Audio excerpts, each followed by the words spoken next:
Sabe aquele dia que a gente não tá muito afim de trabalhar? Pois é, isso tem a ver com o nosso sétimo mandamento. Já vou falar, mas antes, deixa o like aqui se você ainda não deixou, se inscreve no canal, porque você precisa voltar nesse vídeo de tempos em tempos para que isso empreguinhe na sua cabeça, porque é certeza absoluta que se você seguir esses mandamentos, a sua vida vai mudar completamente. E o sétimo mandamento é que o trabalho ocupa todo o tempo disponível para ele. E aí a gente tem que tomar cuidado com isso.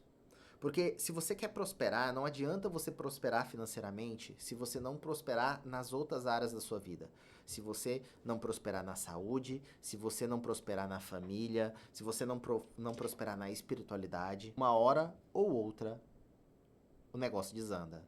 Se uma mesa ela não tem os 4 pés, se ela só tem um pé, ela é monopé, cara, ela vai cair em algum momento. Então, você precisa ter esse equilíbrio. E você precisa ter em mente que o trabalho ocupa todo o tempo disponível para ele.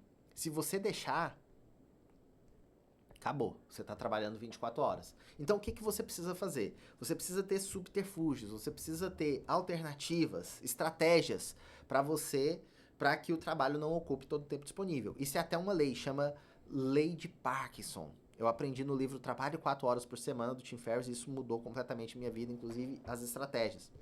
2014, quando eu comecei a prosperar no digital, tive meus primeiros resultados ali. Dezembro de 2014 eu fiz os meus primeiros 100 mil reais, eu fiz 100 mil reais em uma hora, o 6 em 7, né? Depois, nesse mesmo lançamento, eu cheguei a mais de 550 mil reais em 7 dias. E aí a minha vida virou um inferno.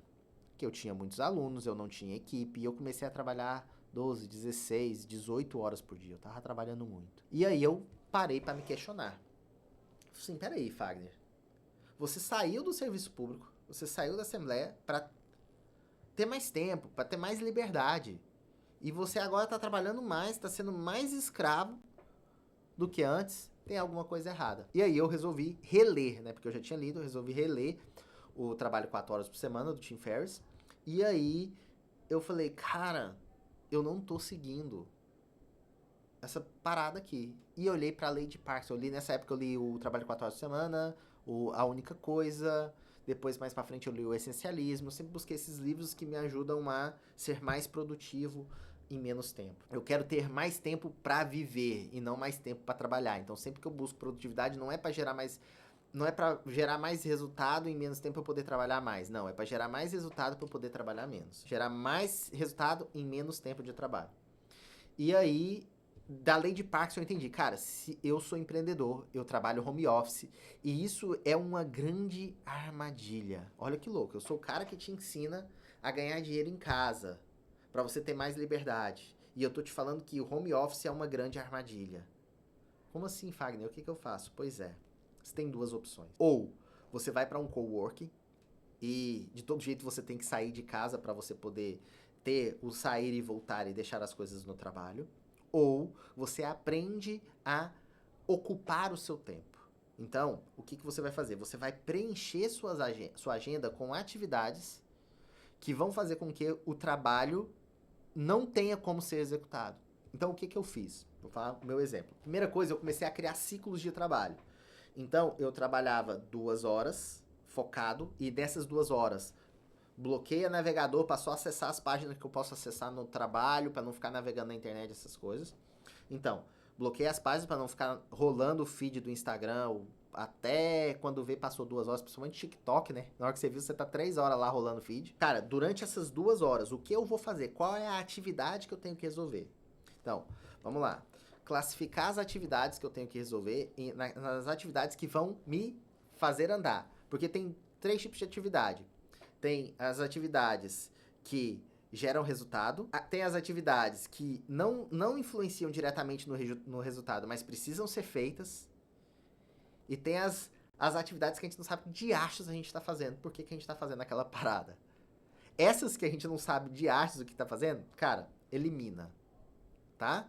Corta, ou delega se for algo que é bom ser feito, mas não gera tanto resultado. O ideal é que você deleta, porque se não precisa ser feito, para que você vai ocupar outra pessoa fazendo aquilo? Então deleta. Aí tem as atividades que precisam ser feitas, mas não geram resultado direto. Então o que você tem que fazer? Ou você delega para outra pessoa fazer, ou você faz ela em menos tempo. Depois que você executou a primeira classe. Qual é a primeira classe? As atividades que te geram resultado. Então, essas atividades que me geram resultado são as atividades que eu vou colocar o ciclo de trabalho ali. 50 minutos de trabalho, 10 minutos de descanso, ir no banheiro, refrescar a cabeça, mais 50 minutos de trabalho, 10 segundos de descanso, 30 minutos de recompensa. Mais ou menos esse ciclo que eu uso. Aprendi com o Gabriel Goff. E aí, depois que, além disso, então essa foi a primeira atitude que eu adotei. A segunda atitude que eu adotei foi colocar uma atividade que eu tinha que sair de casa. Então, 7 horas da noite, eu tinha vôlei de praia, que era uma parada que tem que ser algo que você gosta. Então, tinha vôlei de praia, eu me forçava a sair. Hoje em dia eu faço crossfit com esse objetivo. Então, meio-dia eu paro, porque meio-dia e meia começa o meu crossfit. Então, eu tenho que parar para poder fazer. Não adianta. Quando eu tenho coisa demais para fazer e tô atolado, aí eu tenho que me organizar ali pra trocar o horário do CrossFit, mas eu não posso também ficar sem saber. Lembra? Primeiro a saúde, depois o trabalho, não inverta a ordem. E aí o que aconteceu? A partir do momento que eu coloquei lá o vôlei de praia, eu comecei a parar o trabalho. E eu sou o seguinte, depois que eu parei de trabalhar, eu tenho muita dificuldade pra voltar. Então, quando eu chegava em casa depois do vôlei, eu não conseguia mais pegar no computador. Não tinha mais aquele ânimo, aquela vontade. Uma coisa é você estar trabalhando e aí você vai no flow, vai fazendo ali, você tá ali e você continua. Outra coisa é você chegou lá cansado, aí você vai tomar um banho, aí você vai comer, e, pô, você não vai sentar de novo no computador. Então ali eu aprendi a ser produtivo nas horas que eu tinha. Hoje eu trabalho em torno de 4 horas por dia. São 2 ciclos de trabalho por dia. Quando tá mais apertado, quando tem alguma coisa a mais pra fazer, aí eu coloco 3 ciclos no dia. Mas é importante ter essa ciência. Então, eu tenho o meu ciclo da manhã ali, das 10 ao meio-dia, tenho o ciclo da tarde, das 3 às 5, e tenho o ciclo da noite, depois que a Bia vai dormir, às vezes eu faço, normalmente de estudo, das 8 às 10. Esse ciclo, às vezes, eu acabo estendendo mais um pouquinho, e isso é um problema, me prejudica a minha noite, prejudica o meu sono, então tem que estar sempre me policiando muito. Por quê? Porque o trabalho ocupa todo o tempo disponível para ele. Limite as suas horas de trabalho. Espero então que agora você se concentre em investir mais em você e menos no trabalho, porque afinal, se você deixar, o trabalho vai tomar conta da sua vida. E agora a gente vai para o nosso 8º mandamento. Ele já deve estar aparecendo em algum lugar aqui da tela. Te vejo lá no próximo vídeo. Até mais.